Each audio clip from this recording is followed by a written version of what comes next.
Hello दोस्तों, स्वागत है आपका मेरे YouTube चैनल परीक्षा प्लान में। तो कैसे हैं आप लोग? आई होप अच्छे होंगे। तो जैसा कि आप लोगों को पता है कि CDP के पेपर फर्स्ट के प्रीवियस ईयर के क्वेश्चन मैं सॉल्व करवा रही हूं। तो ये पेपर दिसंबर 2018 वाला है। तो इसमें जो CDP के क्वेश्चन हैं उनको मैं सॉल्व करवाऊंगी। तो चलिए वीडियो को शुरू करते हैं। वीडियो देखने के बाद यदि आपको अच्छा लगे तो वीडियो को लाइक और शेयर कीजिएगा, और यदि आप चैनल पर नए हैं तो चैनल को सब्सक्राइब कर लीजिए। तो चलिए शुरू करते हैं। पहला प्रश्न लिखा है, आनुवांशिकता और पर्यावरण की भूमिका के बारे में निम्नलिखित में से कौन सा कथन सत्य है? पहला विकल्प लिखा है, विकास के कुछ पहलू आनुवांशिकता और कुछ अन्य पर्यावरण से अधिक प्रभावित होते हैं। दूसरा विकल्प लिखा है, सीखने और प्रदर्शन करने की एक बच्चे की क्षमता जीनों द्वारा पूरी तरह से निर्धारित की जाती है। तीसरा विकल्प है, अच्छी देखभाल और पौष्टिक आहार बच्चे के किसी भी जन्मजात विकार को दूर कर सकती है। और चौथा विकल्प है, पर्यावरण केवल बच्चे के भाषा विकास में महत्वपूर्ण भूमिका निभाता है। तो विकास जो है, गर्भाधान से मृत्यु तक जीवन भर मनुष्यों की वृद्धि का वर्णन करता है। विकास केवल विकास के जैविक और भौतिक पहलुओं को शामिल नहीं करता, बल्कि विकास से जुड़े संज्ञानात्मक और सामाजिक पहलुओं को भी शामिल करता है। इसमें पूछा गया है कि आनुवांशिकता और पर्यावरण की भूमिका के बारे में कौन सा कथन सत्य है? तो पहला विकल्प इस प्रश्न का उत्तर हो जाएगा कि विकास के कुछ पहलू आनुवांशिकता और कुछ अन्य पर्यावरण से अधिक प्रभावित होते हैं। पहला विकल्प इसमें सही है। अगला प्रश्न देखते हैं। लिखा है, निम्नलिखित में से कौन सा कथन पियाजे के सिद्धांत के अनुसार कहा नहीं जा सकता? पहला विकल्प है, विकास गुणात्मक चरणों में होता है। दूसरा है, बच्चे अपनी दुनिया के बारे में ज्ञान का निर्माण और उपयोग करते हैं। तीसरा है, निरंतर अभ्यास से अधिगम होता है। और चौथा है, बच्चे अपने पर्यावरण पर क्रिया करते हैं। तो जीन पियाजे ने संज्ञानात्मक विकास की 4 अवस्थाएं बताईं, और इन्होंने क्या कहा कि बच्चे सक्रिय रूप से दुनिया की अपनी समझ का निर्माण करते हैं। जीन पियाजे मानते थे कि एक बच्चे का दिमाग बचपन से किशोरावस्था तक विचार के चरणों से होकर गुजरता है। तो इनके सिद्धांत के अनुसार जो सही नहीं है वह बताना है। तो तीसरा विकल्प इस प्रश्न का उत्तर हो जाएगा, निरंतर अभ्यास से अधिगम होता है। तीसरा विकल्प इस प्रश्न का उत्तर है।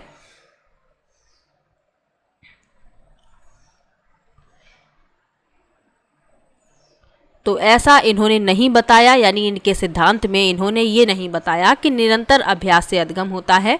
तो यही पूछा गया है कि इनके सिद्धांत के अनुसार कहा नहीं जा सकता। तो तीसरा विकल्प इस प्रश्न का उत्तर है। अगला प्रश्न है, निम्नलिखित में से कौन सी पूर्व संक्रियात्मक विचार की एक सीमा नहीं है? पहला विकल्प है, ध्यान केंद्रित करने की प्रवृत्ति।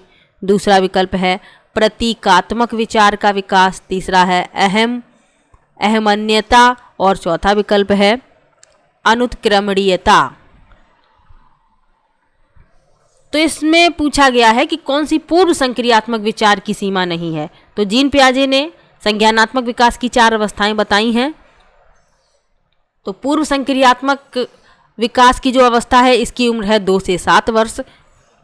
तो इसमें दूसरा विकल्प सही हो जाएगा, प्रतीकात्मक विचार का विकास। इसकी सीमा नहीं है पूछा गया था, इसीलिए दूसरा विकल्प सही है। अगला प्रश्न है, फिल करना है इसमें, के अलावा निम्नलिखित कारणों से खेल युवा बच्चों के विकास में एक महत्वपूर्ण भूमिका निभाता है। पहला विकल्प है, वे अपने शरीर पर निपुणता प्राप्त करते हैं। दूसरा है, यह उनकी इंद्रियों को उत्तेजित करता है। तीसरा है, यह समय बिताने का एक सुखद तरीका है। और चौथा है, वे नए कौशल हासिल करते हैं और सीखते हैं कि उन्हें कब उपयोग किया जाए। तो एक को छोड़कर खेल जो है युवा बच्चों के विकास में एक महत्वपूर्ण भूमिका निभाता है। तो इस प्रश्न में तीसरा विकल्प इस प्रश्न का उत्तर होगा कि यह समय बिताने का एक सुखद तरीका है। इसको छोड़कर बाकी सभी जो हैं बच्चों के विकास में एक महत्वपूर्ण भूमिका निभाते हैं। तो तीसरा विकल्प इस प्रश्न का उत्तर हो जाएगा।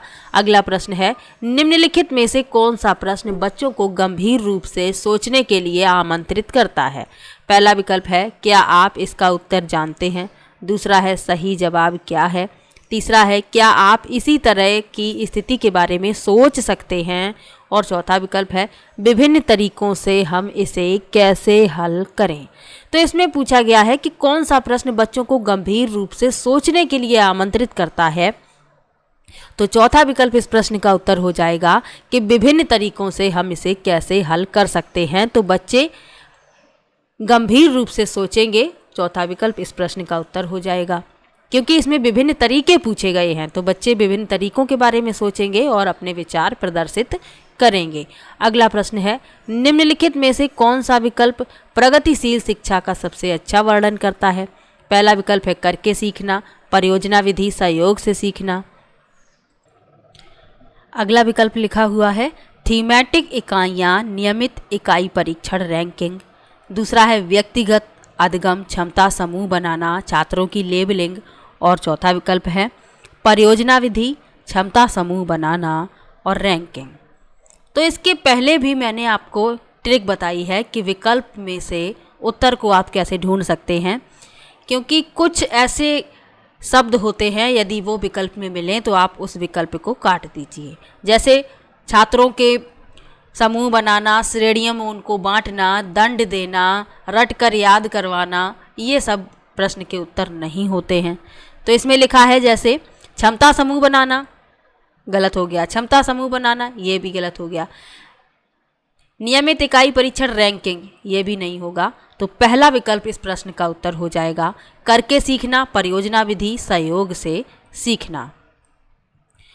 प्रगतिशील शिक्षा की अवधारणा जो है जॉन डीवी ने दी है। प्रगतिशील शिक्षा का प्रस्ताव जॉन डीवी ने दिया है, तो आपको ये भी याद रखना है। अगला प्रश्न देखते हैं। अगला प्रश्न भी प्रगतिशील शिक्षा से ही संबंधित है। लिखा है, प्रगतिशील शिक्षा के बारे में निम्नलिखित में से कौन सा कथन बताता है कि शिक्षा स्वयं ही जीवन है? पहला विकल्प है, स्कूल शिक्षा को यथासंभव लंबे समय तक जारी रखना चाहिए। दूसरा है, स्कूलों की आवश्यकता नहीं है, बच्चे अपने जीवन के अनुभवों से सीख सकते हैं। तीसरा है, स्कूलों में शिक्षा सामाजिक और प्राकृतिक दुनिया को प्रतिबिंबित करे। और चौथा विकल्प है, जीवन सच्चा शिक्षक है। तो प्रगतिशील शिक्षा के बारे में कौन सा कथन बताता है कि शिक्षा स्वयं ही जीवन है? तो तीसरा विकल्प इस प्रश्न का उत्तर हो जाएगा, स्कूलों में शिक्षा सामाजिक और प्राकृतिक दुनिया को प्रतिबिंबित करे। अगला प्रश्न है, कोहल वर्ग के सिद्धांत के योगदान के रूप में निम्नलिखित में से किसे माना जा सकता है? पहला विकल्प है, उनके सिद्धांत ने संज्ञानात्मक परिपक्वता और नैतिक परिपक्वता के बीच एक सहयोग का समर्थन किया। दूसरा विकल्प है, इस सिद्धांत में विस्तृत परीक्षण प्रक्रियाएं हैं। तीसरा है, यह नैतिक तर्क और कार्यवाही के बीच एक स्पष्ट संबंध स्थापित करता है। और चौथा विकल्प है, उनका विश्वास है कि बच्चे नैतिक दार्शनिक हैं। तो कोहल वर्ग के सिद्धांत के योगदान के रूप में पहला विकल्प माना जा सकता है कि उनके सिद्धांत ने संज्ञानात्मक परिपक्वता और नैतिक परिपक्वता के बीच एक सहयोग का समर्थन किया है।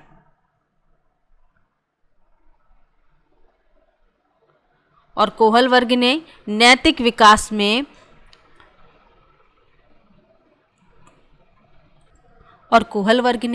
अपने सिद्धांत में नैतिक विकास को 3 स्तरों में बांटा है और 6 चरणों में बांटा है। तो ये भी आपको याद रखना है। अगला प्रश्न है, निकटवर्ती विकास का क्षेत्र संदर्भित करता है? पहला विकल्प है, उस चरण को जब अधिकतम विकास संभव है। दूसरा है, उस विकासात्मक चरण को जब बच्चा सीखने की पूरी जिम्मेदारी लेता है। तीसरा है, एक संदर्भ को जिसमें बच्चे सहयोग के सही स्तर के साथ कोई कार्य लगभग स्वयं कर सकते हैं। और चौथा विकल्प है, उस सीखने के बिंदु को जब सहयोग वापस लिया जा सकता है। तो समीपस्थ विकास का क्षेत्र और इसे ही निकटवर्ती विकास का क्षेत्र कहा जाता है और इसे जेपीडी के रूप में जाना जाता है, यानी जोन ऑफ प्रॉक्सिमल डेवलपमेंट। तो इसमें तीसरा विकल्प सही हो जाएगा, एक संदर्भ को जिसमें बच्चे सहयोग के सही स्तर के साथ कोई कार्य लगभग स्वयं कर सकते हैं। तीसरा विकल्प इस प्रश्न का उत्तर है। अगला प्रश्न है, एक उभयलिंगी व्यक्तित्व। पहला विकल्प है स्त्री लक्षणों वाले पुरुषों को संदर्भित करता है। दूसरा विकल्प है में आमतौर पर माने गए मर्दाना और स्त्री गुणों का समायोजन होता है। तीसरा है में दृढ़ और अहंकारी होने की आदत है। और चौथा है समाज में प्रचलित रूढ़िवादी लिंग भूमिकाओं का पालन करता है। तो एक उभयलिंगी व्यक्तित्व जो है आमतौर पर माने गए मर्दाना और स्त्री गुणों का समायोजन होता है उभयलिंगी व्यक्तित्व में। दूसरा विकल्प इस प्रश्न का उत्तर हो जाएगा। उभयलिंगी का मतलब ही है उभयलिंगी व्यक्तित्व का स्त्री और पुरुष दोनों के लक्षणों का समायोजन होता है उसमें। तो दूसरा विकल्प इस प्रश्न का उत्तर हो जाएगा। अगला प्रश्न लिखा हुआ है, बच्चे को छोड़कर अन्य सभी के द्वारा लिंग भूमिकाएं ग्रहण करते हैं। पहला विकल्प है मीडिया, दूसरा है सामाजिकरण, तीसरा है संस्कृति और चौथा है ट्यूशन। तो बच्चे जो हैं ट्यूशन को छोड़कर अन्य सभी के द्वारा लिंग भूमिकाएं ग्रहण करते हैं। तो चौथा विकल्प इस प्रश्न का उत्तर हो जाएगा। अगला प्रश्न है, मानकीकृत परीक्षणों की आलोचना में से एक यह है कि पहला विकल्प है वे मुख्य रूप से मुख्यधारा की संस्कृति का प्रतिनिधित्व करते हैं और इसलिए पक्षपाती हैं। दूसरा है उनकी भाषा को समझना मुश्किल है। तीसरा है परीक्षण बड़ी आबादी पर लागू नहीं किए जा सकते और चौथा है वे बच्चे की क्षमता की स्पष्ट तस्वीर नहीं देते। तो मानकीकृत परीक्षण क्या होता है? तो मानकीकृत परीक्षण एक ऐसा परीक्षण है जिसमें सभी छात्रों को एक ही समय में एक ही प्रश्न का उत्तर देने और एक सुसंगत तरीके से गणना करने की आवश्यकता होती है, जिससे उनके प्रदर्शन की तुलना करना संभव हो जाता है। तो इसमें आलोचनाओं में से एक पूछी गई है। तो पहला विकल्प इस प्रश्न का उत्तर हो जाएगा कि वे मुख्य रूप से मुख्यधारा की संस्कृति का प्रतिनिधित्व करते हैं और इसलिए पक्षपाती होते हैं। पहला विकल्प इस प्रश्न का उत्तर हो जाएगा, क्योंकि ये परीक्षण जो है विशेष आवश्यकता वाले बच्चों के साथ अनुचित और भेदभावपूर्ण है। तो ये भी आपको याद रखना है। अगला प्रश्न है, एकाधिक बुद्धिमानी का सिद्धांत कहता है कि पहला विकल्प है बुद्धि तेजी से बढ़ाई जा सकती है, बुद्धि कई प्रकार की हो सकती है, पेपर पेंसिल परीक्षण सहायक नहीं है और चौथा विकल्प है प्रभावी अध्यापन के द्वारा बुद्धि बढ़ाई जा सकती है।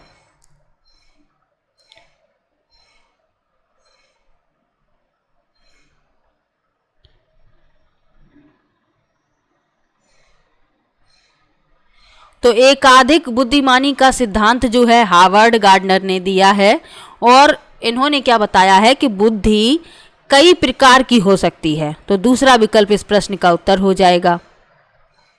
बुद्धि जो है सूचनाओं को समझने, अवधारणा को समझने और समस्याओं को सुलझाने की क्षमता के रूप में परिभाषित की जाती है। तो ये कई प्रकार की हो सकती है। दूसरा विकल्प इस प्रश्न का उत्तर है। अगला प्रश्न है, शिक्षक सीखने के लिए मूल्यांकन और सीखने के मूल्यांकन दोनों का उपयोग कर सकते हैं।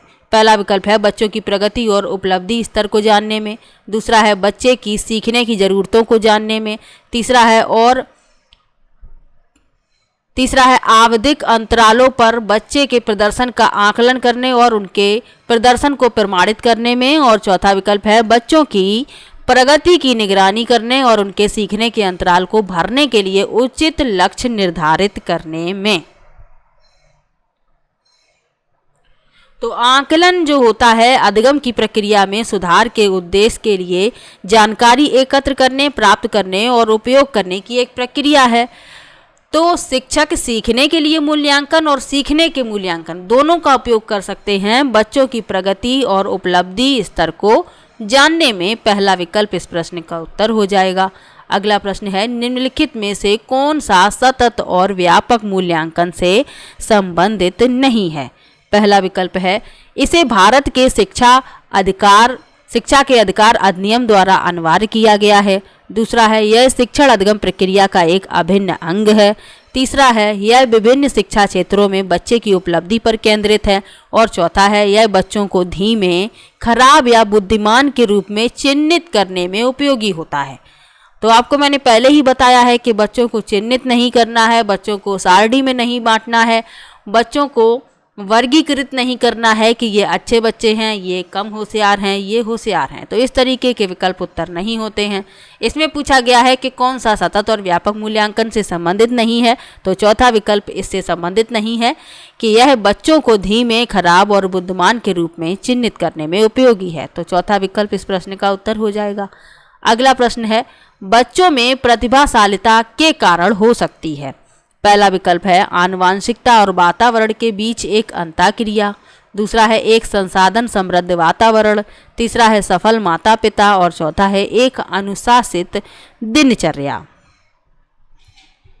तो बच्चों में प्रतिभाशालिता, आनुवांशिकता और वातावरण के बीच अंतःक्रिया के कारण हो सकती है। पहला विकल्प इस प्रश्न का उत्तर हो जाएगा। अगला प्रश्न देखते हैं।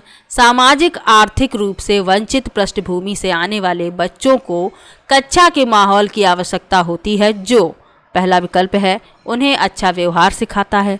दूसरा है उनके सांस्कृतिक और भाषाई ज्ञान को महत्व देता है तथा उनका उपयोग करता है। तीसरा है उनकी भाषा के उपयोग को हतोत्साहित करता है ताकि वे मुख्यधारा की भाषा सीख सकें।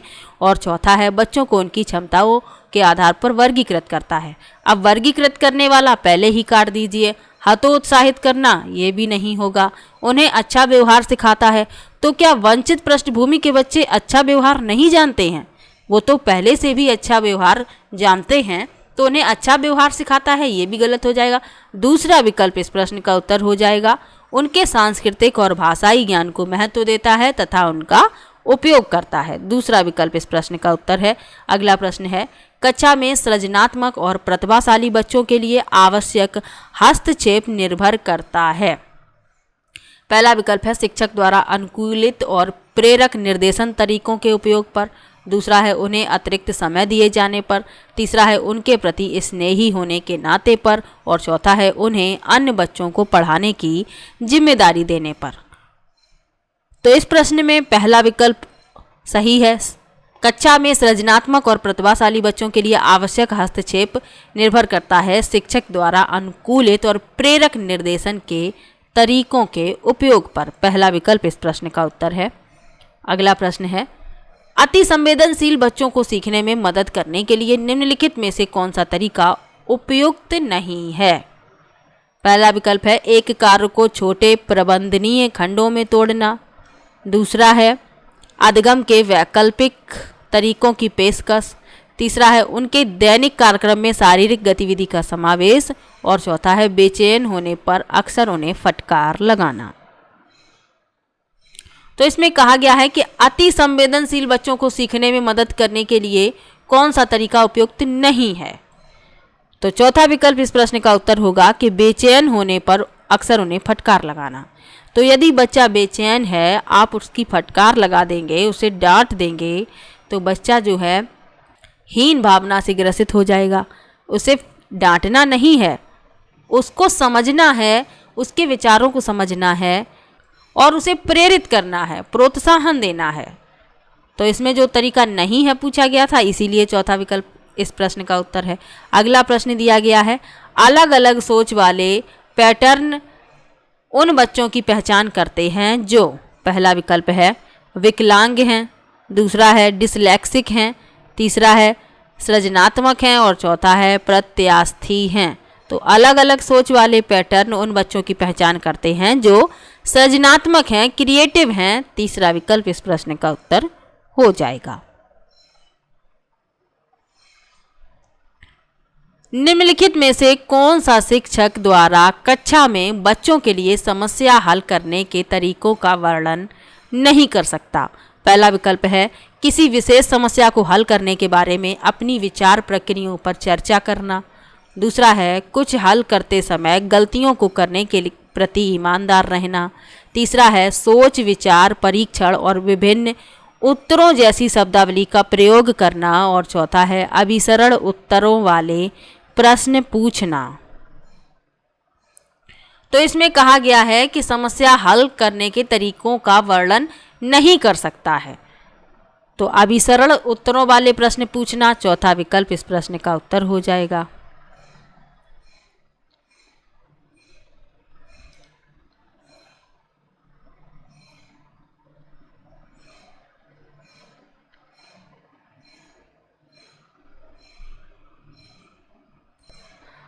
अब अभिसरण उत्तरों वाले प्रश्न ये क्या होते हैं, यानी ये बंद अंत वाले प्रश्न भी कहे जा सकते हैं।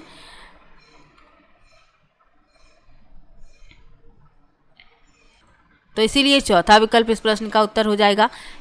अगला प्रश्न लिखा है, निम्नलिखित में से कौन सा एक संवेग है। पहला विकल्प है स्मृति, दूसरा है डर, तीसरा है ध्यान और चौथा है उत्तेजना।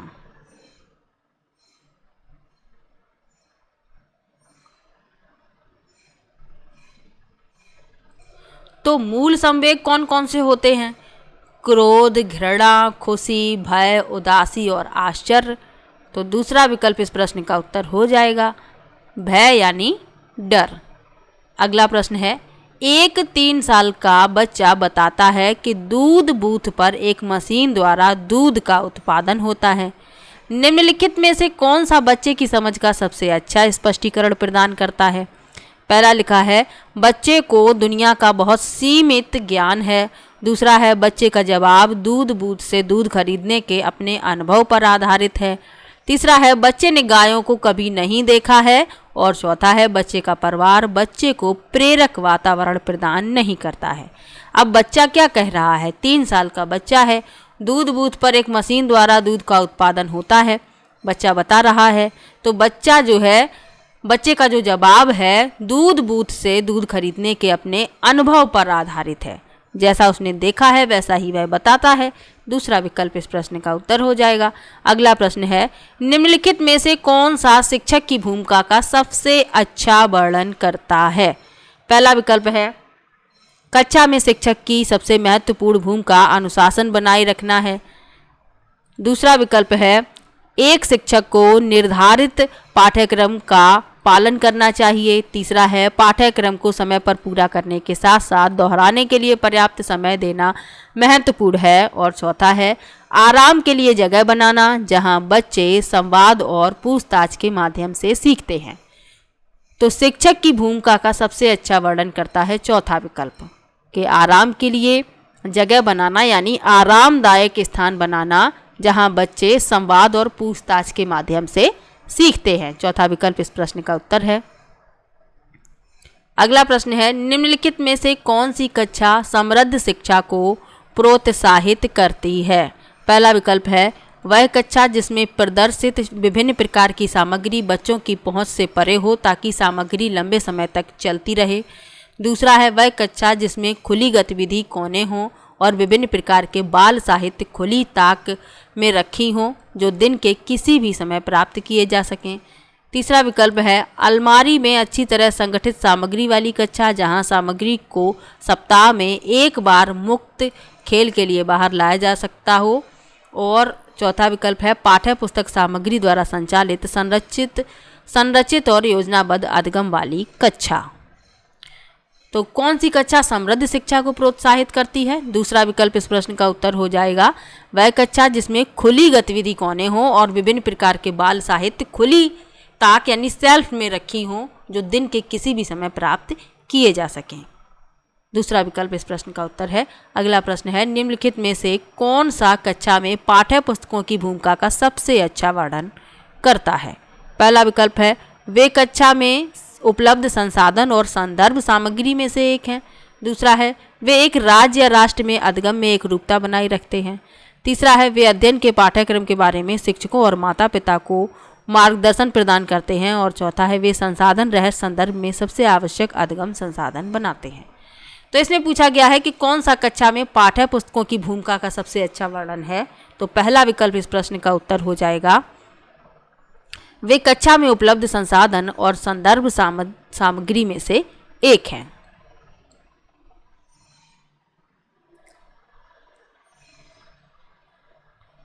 अगला प्रश्न है, राष्ट्रीय पाठ्यचर्या फ्रेमवर्क 2005 ने अपनी समझ से प्राप्त की है? पहला विकल्प है मानवतावाद, दूसरा है व्यवहारवाद, तीसरा है रचनावाद और चौथा है संज्ञानात्मक सिद्धांत।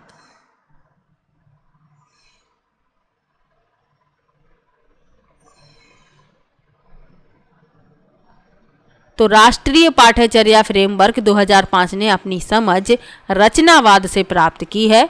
तीसरा विकल्प इस प्रश्न का उत्तर हो जाएगा। अगला प्रश्न है, कक्षा में बच्चों को प्रेरित समझा जा सकता है यदि?